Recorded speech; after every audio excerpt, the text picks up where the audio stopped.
नमस्कार, स्वागत है आपका न्यूज बुलेटिन में और मैं हूं आपके साथ सपना पांडे। बुलेटिन की शुरुआत से पहले एक नजर इस वक्त की हेडलाइंस पर।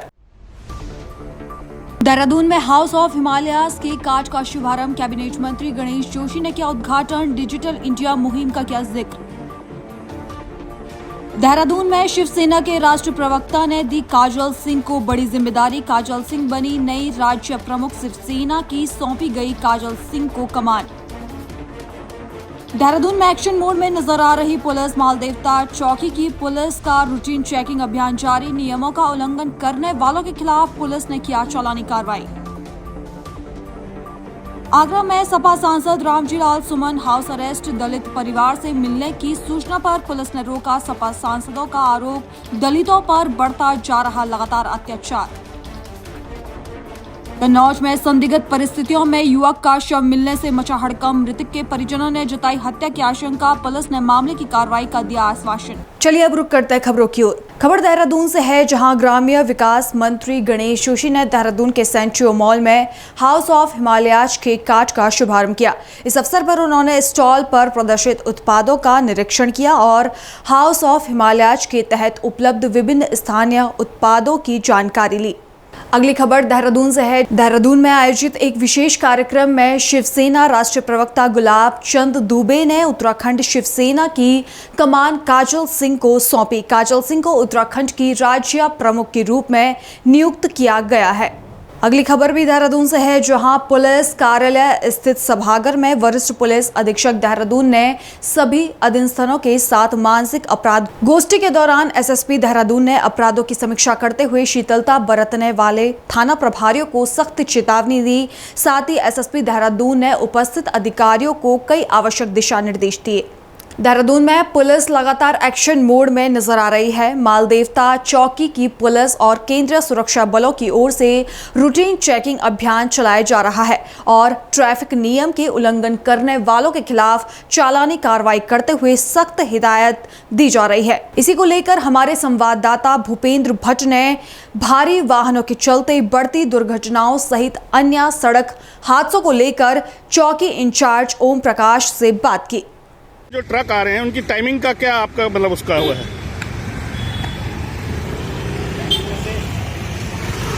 हाँ जी, बड़े ट्रक भी आते हैं ना, जैसे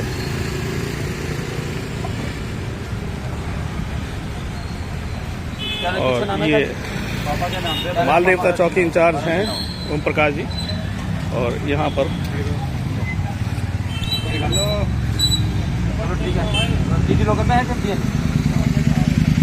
ये इंचार्ज साहब जरा ये बताइएगा, पल्स 24 से हूँ, भूपेंद्र भट्ट, ब्यूरो चीफ। ये बताइए, जो बड़े वाहन आ रहे हैं, कई जो है ट्रक भी देखे जाते हैं, इनका टाइमिंग कुछ आपने वो नहीं किया? क्योंकि इस टाइम पब्लिक आवाज आवी होती है और इस तरह कई एक्सीडेंट देखे गए हैं। वैसे ये जो बाहर की रोड है, सड़क के ये जो सिटी में है वहाँ तो प्रतिबंधित है, लेकिन जो अगर बाहर जा रहे हैं तो वो तो जाते रहते हैं। अच्छा, मतलब ये जो बाहर से जा रहे हैं सिटी में वो प्रतिबंधित है, दिन में तो रात के समय चलते हैं। जी जी, मतलब कुछ इस तरह ट्रक हम देख रहे हैं, क्योंकि अभी पब्लिक भी चल रही है और इस तरह से देखो ये बाहर जा रहा होगा। जी जी, तो अंदर नहीं जाएगा शहर। ठीक ठीक ठीक है, शहर वाले प्रतिबंधित। ठीक है। और जिस तरह से हमारी बात हुई इंचार्ज साहब से, और उन्होंने बताया कि बाहर के जो वाहन हैं, जो ये ट्रक और इस तरह के गट्टू हैं, वो सारे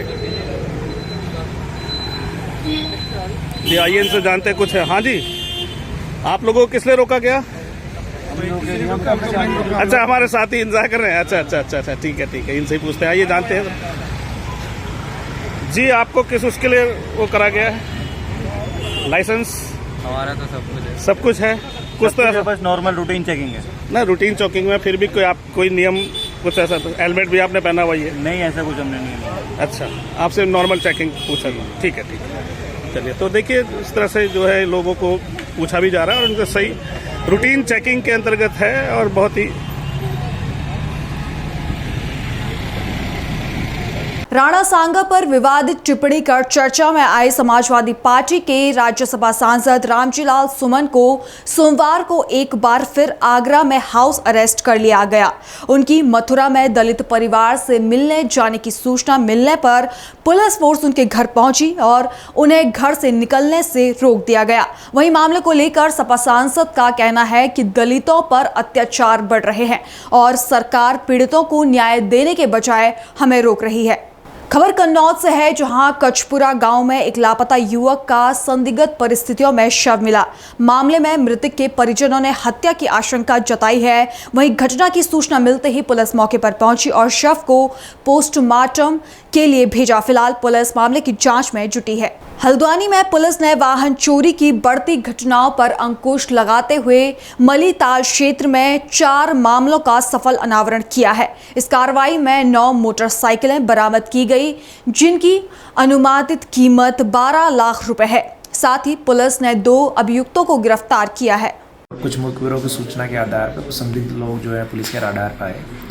मल्लीताल पुलिस ने कंटिन्यूस इन लोगों का पीछा किया। इसमें 2 लोग जो हैं वो हमने गिरफ्तार किए हैं। इनके कब्जे से टोटल 9 बाइकें बरामद हुई हैं। 4 मल्लीताल क्षेत्र की, 5 अलग बाइकें इन्होंने रामनगर और बाजपुर और अलग तराई क्षेत्र से उठाई है।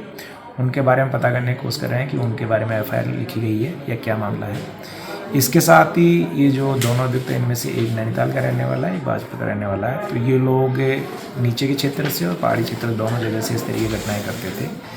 ये जो मल्लीताल पुलिस ने शानदार काम। हरिद्वार के लक्सर में एक बेटे ने अपने ही पिता को मौत के घाट उतार दिया। जी हां, कलयुगी बेटे के अपने पिता से अच्छे संबंध नहीं थे और दोनों के बीच विवाद होते रहते थे और इसी से परेशान होकर बेटे ने अपने पिता के सीने पर गोली मार दी, जिससे उसके मौके पर ही मौत हो गई।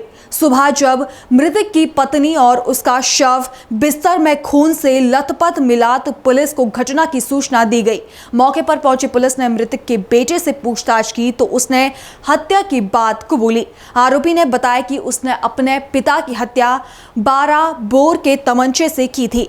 पुलिस ने आरोपी बेटे के खिलाफ मुकदमा दर्ज कर उसे हिरासत में ले लिया है। जब परिजनों से लगातार पूछताछ की गई तो मृतक का जो बड़ा बेटा सूरज, उसके क्रियाकलापों के बारे में पुलिस के ने लगातार पूछताछ जब की गई, कई बात प्रकाश में आई कि जो सूरज है वो उसका अपने पिता से लगातार मनमुटाव चल रहा था और क्योंकि वो सोशल मीडिया में लगातार कुछ इस तरीके की चीज़ें अपलोड कर रहा था, उसको भी पुलिस ने संज्ञान में रखा था।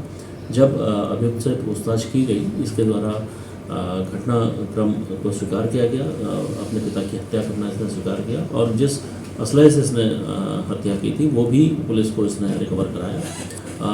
पूछताछ में इसने ये भी बताया कि अपने पिता से इसका लगातार कई समय से मनमुटाव चल रहा था और अपने पिता को क्योंकि उसके पिता कुछ काम नहीं कर रहे थे और लगातार शराब पीने के बाद। अगली खबर रामनगर से है, जहां रामनगर में एक युवक पर बाघ ने हमला किया।